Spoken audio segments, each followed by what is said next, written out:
Good evening. Thank you so much for making time to join us tonight. This is Y254 News.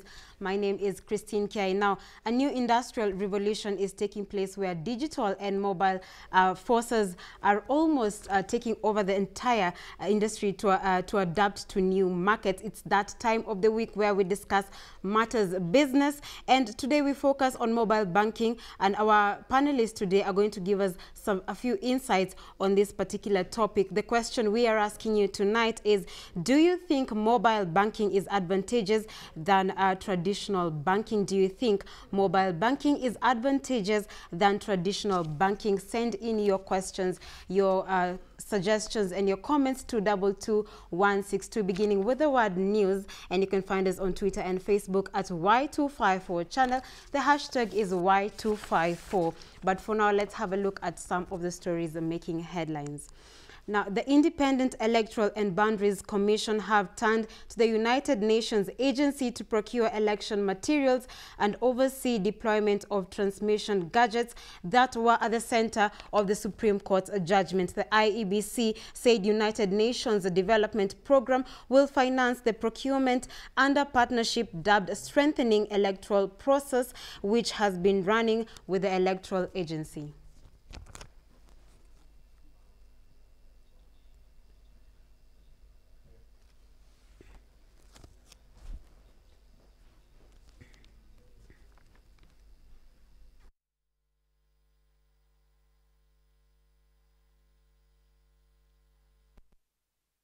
The IEBC is awaiting Treasury's advice on the UNDP deal as Parliament is expected to pass a supplementary budget that cuts the repeat poll budget to 10 billion shillings from initial 12 billion shillings. On September 1st, citing irregularities and illegalities in the transmission of results, and ordered a repeat election within 60 days.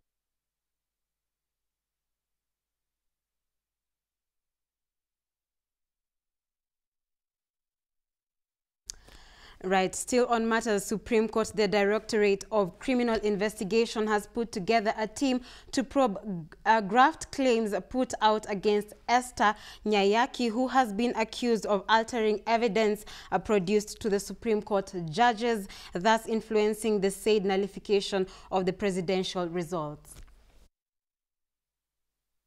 Anti-Corruption Commission on Monday, in a letter addressed to the Chief Registrar of the Judiciary, Anne Amade, Esther Nyayaki has, however, protested the order to hand over documents and record a statement on claims that she misled judges to nullify Kenyatta's re-election. She claims she is waiting on Maraga to give her direction on whether she should honor summons from the body. Moreover, more interesting to note is that the letter addressed to Amade, but it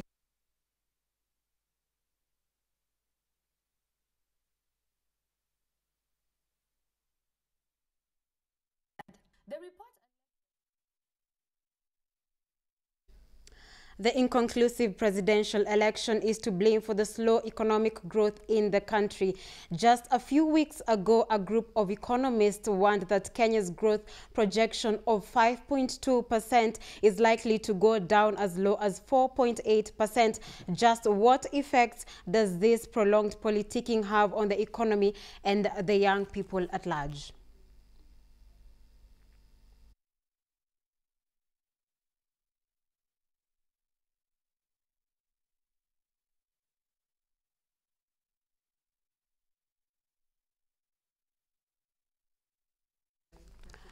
We do apologize for that. We'll be bringing you that story much later on. Moving on, mobile service provider Airtel and Maisha Microfinance Bank have today launched a virtual banking service intended to avail loan and saving services to customers on the mobile platform.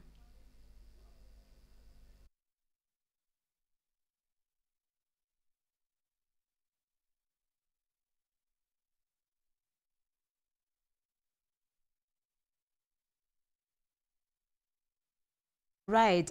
So we'll take you to a topic of discussion for the moment as we wait for the technical hitches to be corrected. Now with me is a panelist of two. two people I know quite well. I was about to say my fellow alumni. So with me, I have Julie Owino, and I have Sam Karaoke, who is a tech enthusiast, right? Yes. Yes. Indeed. Thank you so much, guys, for coming today. Thank you for having us. You're welcome. Right. Thank you for having us. Thank you. Oh yeah, you're welcome. So today we're talking about mobile banking, which is something that's changed the face of this entire world. Started right here in Kenya. We were the people who started mobile banking. Yeah, I was watching a clip but I was watching a clip, so the guy was saying that it started right from Kenya and it's something that people need to emulate. But maybe there's some people out there who don't understand what is mobile banking. Sam, can you tell us what is mobile banking? Mobile banking is pretty simple. It's just banking done through your phone. As basic as that. Okay. Whatever if you walk into a bank, you deposit money, you withdraw money. So the same services are just conducted through your piece of technology called the phone. Okay, right. I know you've already mentioned, but really, what are some of the services that are provided under mobile banking? Mobile banking is broad. When it started, M-Pesa, Safaricom, famous innovation, globally renowned, won so many awards. It was basically for receiving money and sending money. But as with all innovations, they evolve over time. I think M-Pesa has been around for the last 10 years or so. So it's evolved from a platform for just receiving and sending money to enabling you to pay for some of your utility bills, enabling you to borrow money in case you have you're out somewhere or your landlord is telling you to pay rent and your salary is delayed. They have spin-off products such as M-Shwari, where depending on your credit rating and your savings, you can borrow between 5 and 10,000 or however much your limit is. So it's really evolved as a product over the years. And still on that, I just want to give a few facts. In 2014, 2% of adults worldwide were registered on mobile banking. That's in the entire world. In sub-Saharan, at the same particular time, 12% of the people were registered. In Kenya is the leading in the continent with about 15 million people subscribed, registered to mobile banking. Why is it that what do you think is the reason why it's really embraced in Africa?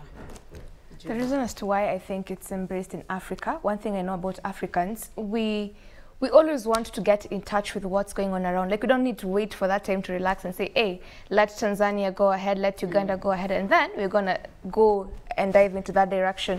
So it's just the spirit of that Africans have. I mean, most so the Kenyans that I know of, that people they have that desire of getting to know how do these things work. And that's the aspect of curiosity. And that's why you can actually find a big number of people in Africa are the ones who have embraced this more compared to other people from other continents. Great. Sam, why do you think this was really adopted in Africa like so fast, more than other parts of the world? I'll just add on to what Julie has said. Infrastructure pretty much has been lacking in Africa. If you look at landlines in Kenya, for instance, not many people encountered or interacted with them, but we skipped that and we moved to the mobile phones. So I think it's just ease of use is a huge factor. If you look at the technology infrastructure in the West, they have credit cards and debit cards. In Kenya or in Africa, banking in itself is not a product or service that's accessible to many people. So when the mobile came, and it was it's become cheaper over time, and people could bank through it. Before even the banks go to remote areas, people still have phones. So it's just a natural order of things. So you're saying mobile banking is definitely easier and it's cheaper? Yes. Which is one of the advantages. And I would like us to look at some of the other advantages of mobile banking. But first, let's have a look at this story. Mobile service provider Airtel and Maisha Microfinance have today launched a virtual banking service intended to avail loan and savings services to customers on the mobile platform.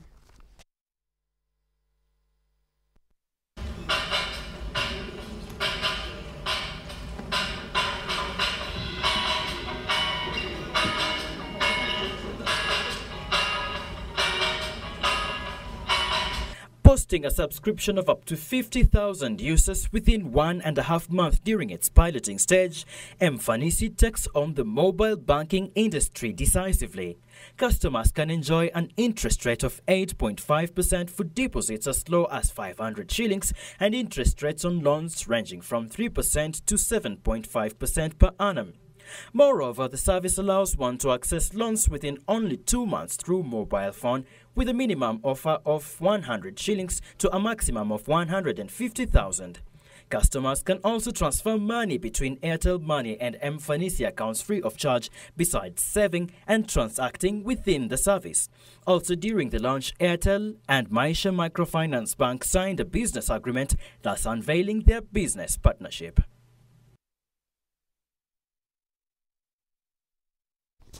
Now, to a story we had earlier brought to you, the inconclusive presidential election is to blame for the slow economic growth in the country. Just a few weeks ago, a group of economists warned that Kenya's growth projection of 5.2% is likely to slow down to as low as 4.8%. Just what effects does this prolonged politicking have on the economy and the young people at large? 2017 has been the longest political year for Kenya. We set our to find out just what does the prolonged presidential elections mean to the economic growth in the country and the youth at large. Is what the public had to say. Because many businesses are performing poorly, many people are not willing actually to invest in any form. Ahead of sports, Nick Mwendwa saying that Kenya will not actually help Chan because of the political situation that he is in it. But actually that has affected the country negatively, because if you view in the business's point of view, many people were supposed to actually come in Kenya and see that game, of which many businesses would have been improved, because foreigners coming from South Africa, part of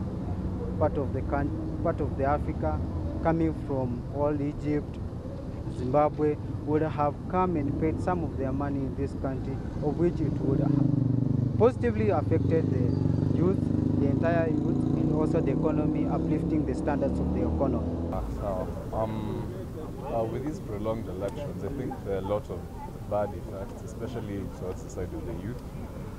Because first of all, there's a lot of tension, because parents are telling their children stay safe, you don't know how it's going to be today and all that. And also for school, some school dates are changing, exams are either pushed earlier or later, so it just completely destabilizes us. So I think we should just get done with it once and for all, and we go on growing as a country. With the prolonged elections, it has a negative effect on the economy, because all the businesses are shutting down. Most of them, people are just waiting for after elections for them to restart their businesses. Everything is just there. No one wants to do anything.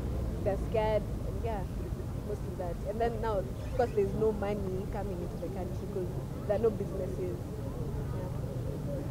Yeah, and I feel like the prolonged elections have negative effects, especially to us as the youth, because considering about the school dates, first some guys have been on strike since June till September, and then now we're not even sure when the elections will happen, and we don't know if it will affect our school dates and our exam dates and our academic years, and we're tomorrow, we're the people for tomorrow, so to affect Sisi mostly and the economy of Kenya. So I feel like we should just get done with this. The persistent drought experienced in May and August has had a major impact on the slow economic growth in the country. Moreover, the increase in inflationary pressure that comes with the political tension in the country might just weaken the Kenyan shilling further against the dollar by the end of this year. So where does that leave us as a country? Reporting for Y254 News Highlights, I am Karen Njisa. We'll be getting back to our discussion to understand the advantages and disadvantages of mobile banking. And we'd like to remind you our question tonight, which is, do you think mobile banking is advantageous than traditional banking? Do send in your questions and comments to 22162 beginning with the word news. And you can find us on Twitter and Facebook at Y254 channel. The hashtag is Y254 updates.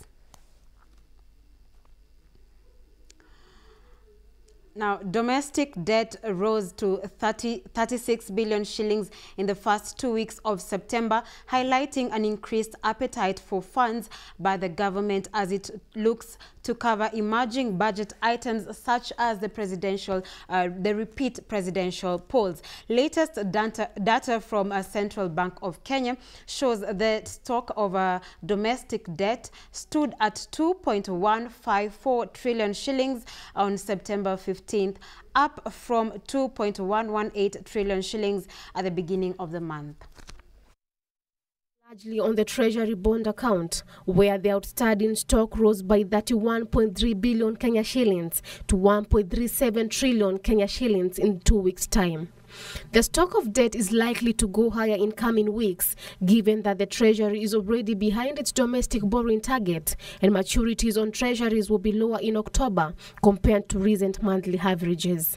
Last week, the Cabinet settled on a 10 billion Kenya shillings allocation to the Independent Electoral and Boundaries Commission (IEBC) to fund the repeat poll, even though the body requested for 12 billion Kenya shillings, while the Treasury had estimated it would take up to 15 billion Kenya shillings to finance the exercise. The supplementary budget requirement has raised the need to borrow more, given that the government's revenue collection for the year starting July is behind target by 29 billion Kenya shillings, according to the Treasury. Reporting for Y254 Business, my name is Patricia Muriuki. Kenyans will from January next year experience a lengthy and unprecedented procedures for borrowing loans as banks introduce international financial reporting standard, which requires the banks to make higher loan provisions aimed at reducing the size of loan books. Small and medium-sized enterprises (SMEs) fear for a credit squeeze when banks adopt tougher standards of scrutinizing borrowers, and this is according to analysts. From January next year, the implementation of the International Financial Reporting Standards (IFRS) will come with strict conditions on how banks account for non-performing loans, which is expected to cut the size of their loans books.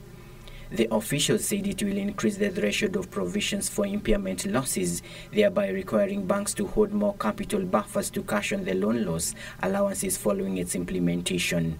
The new accounting standards require banks to make higher loan loss provisions to withstand any possible shocks. It also will affect to a certain extent the returns that banks get, and so banks will have to look very carefully at the sectors and segments that they are lending to.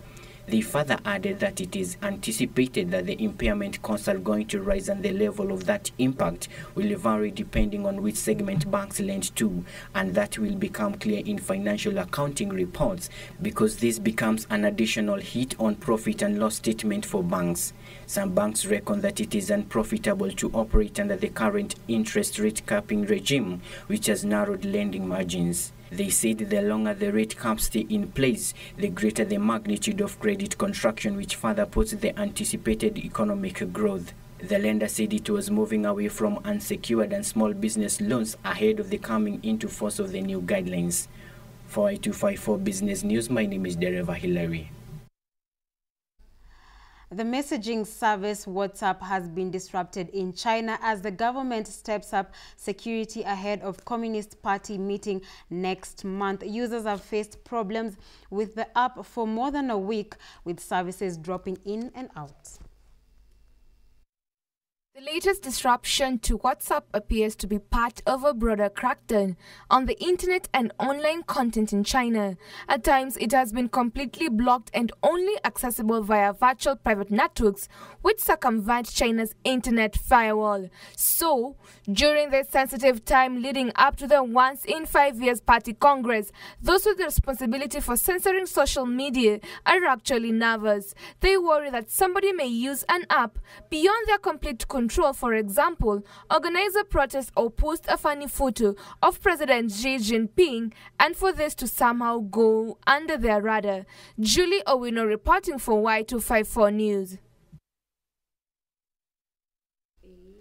Right, so once again, our question tonight is, do you think mobile banking is advantageous than traditional banking? Do send in your questions, your comments on 22162, and this beginning with the word news, of course.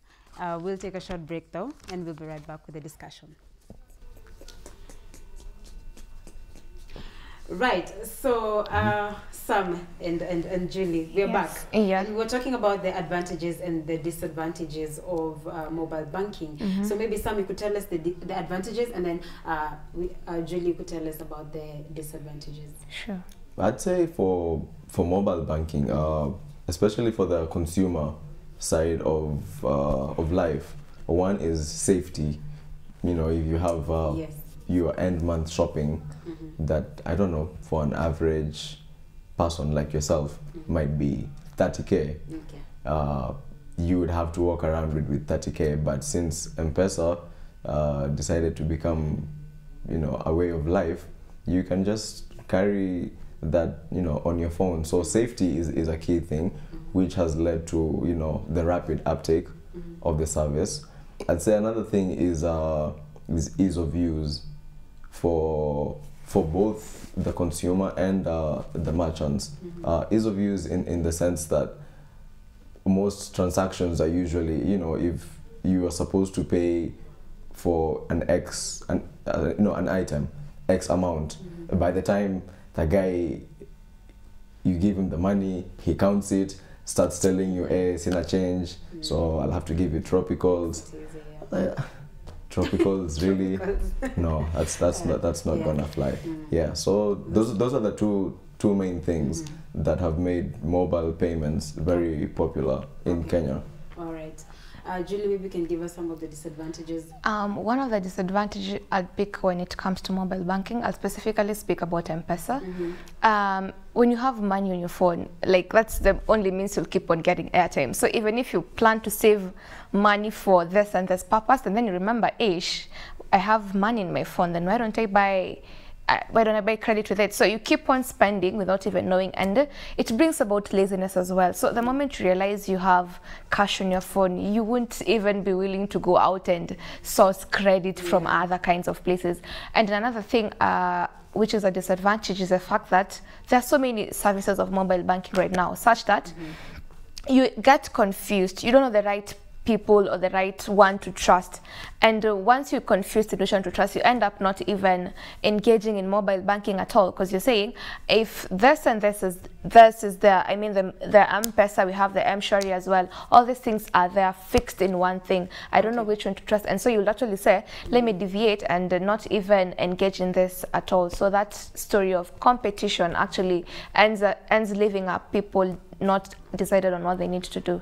All right, and Sam, you mentioned about safety, it being safe, but at the same time, it could also not be safe in the sense that maybe you might lose your phone and you've left your details, you know, just scattered all over. How can someone be able to protect their information when it comes to mobile banking? But before we get to that, let's have a look at our Vox Pop today. Doreen went to the streets, and this is what she found out.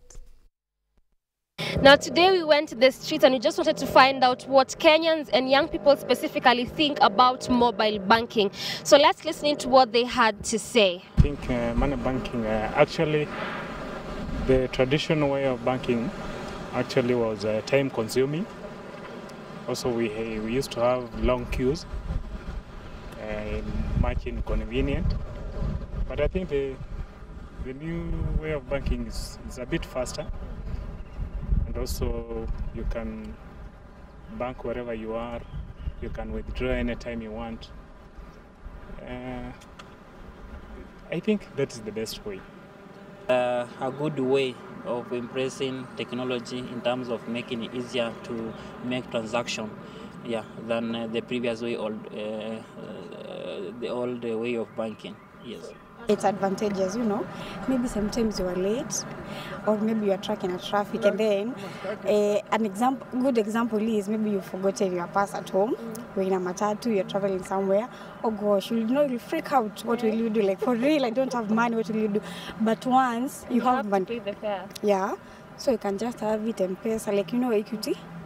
Have it Equity thing, M-Pesa, your phone, then you can tell the conductor, oh, right here, I'll pay you by M-Pesa. So it's very advantageous and it's good. Because of changing times, you are not necessarily rigid. Change is inevitable, so we have to move with the time. And remember, we are trying to make things work well, in efficient well. Though we cannot again run away from old way of banking, based on major other issues like cyber crime, fraud cases. So many cases have been reported. So such cases make people not dwell on one way of mobile banking or other network banking. So there are some precautions people need to take. So obviously, there's still some beneficial sides.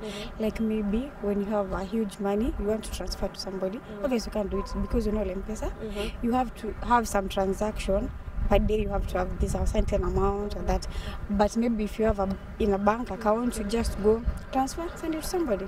So it's with this transaction that you want to make. I think you'll agree with me that traditional way, that is whereby you are referring to people going to banks physically. They are having to queue all longs, and then of course to wait for their time. To wait those long queues, you know. But again, sometimes you need to have to be patient, depending on the issue. For example, certain customer care